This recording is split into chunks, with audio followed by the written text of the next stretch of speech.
प्रिय विद्यार्थियों, आज हम सामाजिक एवं राजनीतिक व्यवस्था के अंतर्गत लोकतांत्रिक प्रतिनिधित्व के आधार की चर्चा करेंगे।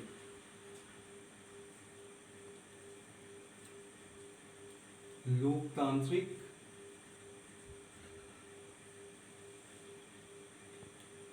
प्रतिनिधित्व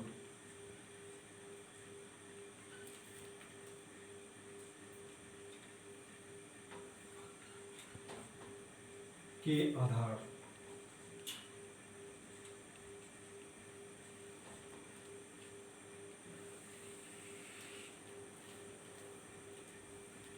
हम सभी जानते हैं कि भारत में शासन की लोकतांत्रिक व्यवस्था है। लोकतंत्र क्या है, इसके विषय में हमने पिछले अध्याय में जानकारी प्राप्त कर ली है। आज हम लोकतांत्रिक प्रतिनिधित्व के आधार की चर्चा करेंगे। इसे हम इस तरह समझेंगे कि भारत में लोकतंत्र की सफलता के लिए किन साधनों का उपयोग किया जाता है, वे कौन से आधार हैं जिन पर लोकतंत्र टिकी हुई है। इस अध्याय में हम लोकतांत्रिक प्रतिनिधित्व के निम्न आधारों को जानेंगे। नंबर 1,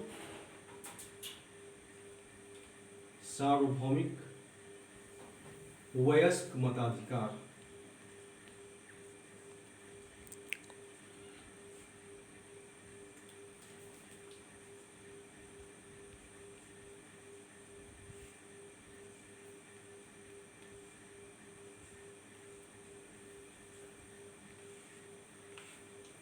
सार्वभौमिक वयस्क मताधिकार। नंबर 2, निर्वाचन। नंबर 3, राजनीतिक दल।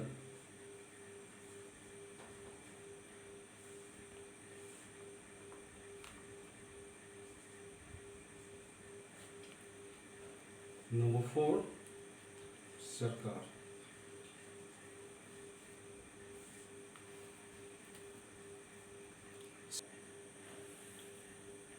तो हम सार्वभौमिक वयस्क मताधिकार के विषय में विस्तार से जानेंगे। भारत में 18 वर्ष की आयु प्राप्त प्रत्येक नागरिक को मताधिकार प्रदान किया गया है। मूल संविधान में 21 वर्ष की आयु सीमा निर्धारित की गई थी, परंतु 61वें संशोधन द्वारा इसे 18 वर्ष कर दिया गया है। इसका तात्पर्य यह है कि 18 वर्ष की उम्र का प्रत्येक भारतीय नागरिक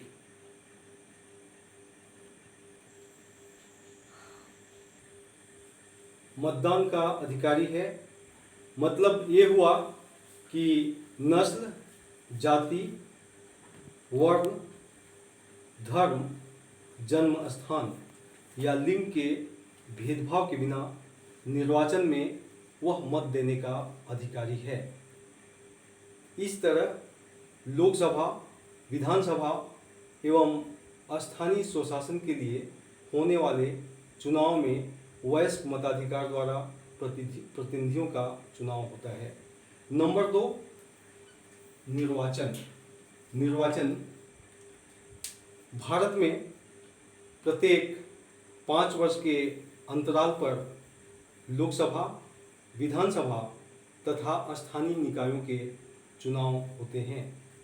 इन चुनावों में जैसा कि हमने पहले ही समझ लिया है कि वयस्क मताधिकार का प्रयोग किया जाता है। लोकसभा तथा विधानसभा के चुनाव करवाने की जिम्मेवारी निर्वाचन आयोग को सौंपी गई है। स्थानीय स्तर के चुनाव राज्य निर्वाचन आयोग द्वारा करवाए जाते हैं। नंबर 3, राजनीतिक दल। हमारे देश में बहुदलीय व्यवस्था है, जहाँ की अनेक दल होते हैं और वे चुनाव में अपने उम्मीदवार खड़े करते हैं। किसी भी लोकतांत्रिक देश में राजनीतिक दलों की महत्वपूर्ण भूमिका होती है। चुनाव में राजनीतिक दल अपनी पार्टी के उम्मीदवारों को चुनाव मैदान में उतारते हैं और जनता को योग्य उम्मीदवार के चयन का विकल्प प्रदान करते हैं। राजनीतिक दल जनता का समर्थन प्राप्त करने के लिए अपनी नीतियों का प्रचार करते हैं।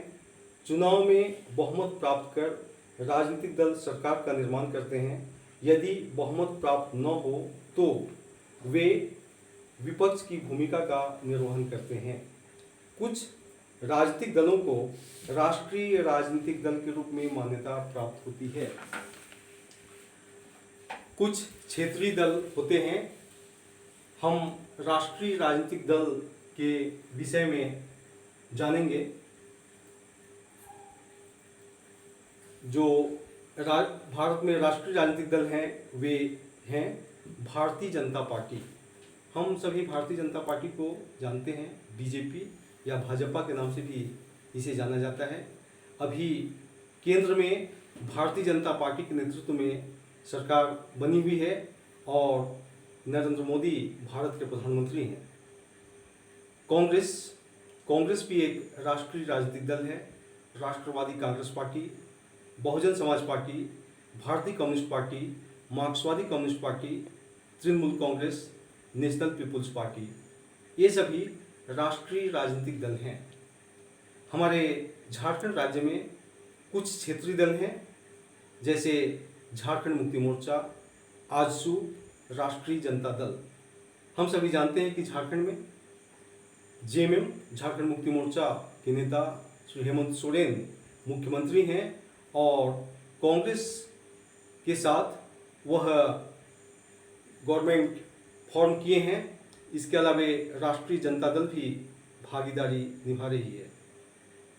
अगला जो लोकतांत्रिक प्रतिनिधित्व का आधार है वह है नंबर 4 सरकार।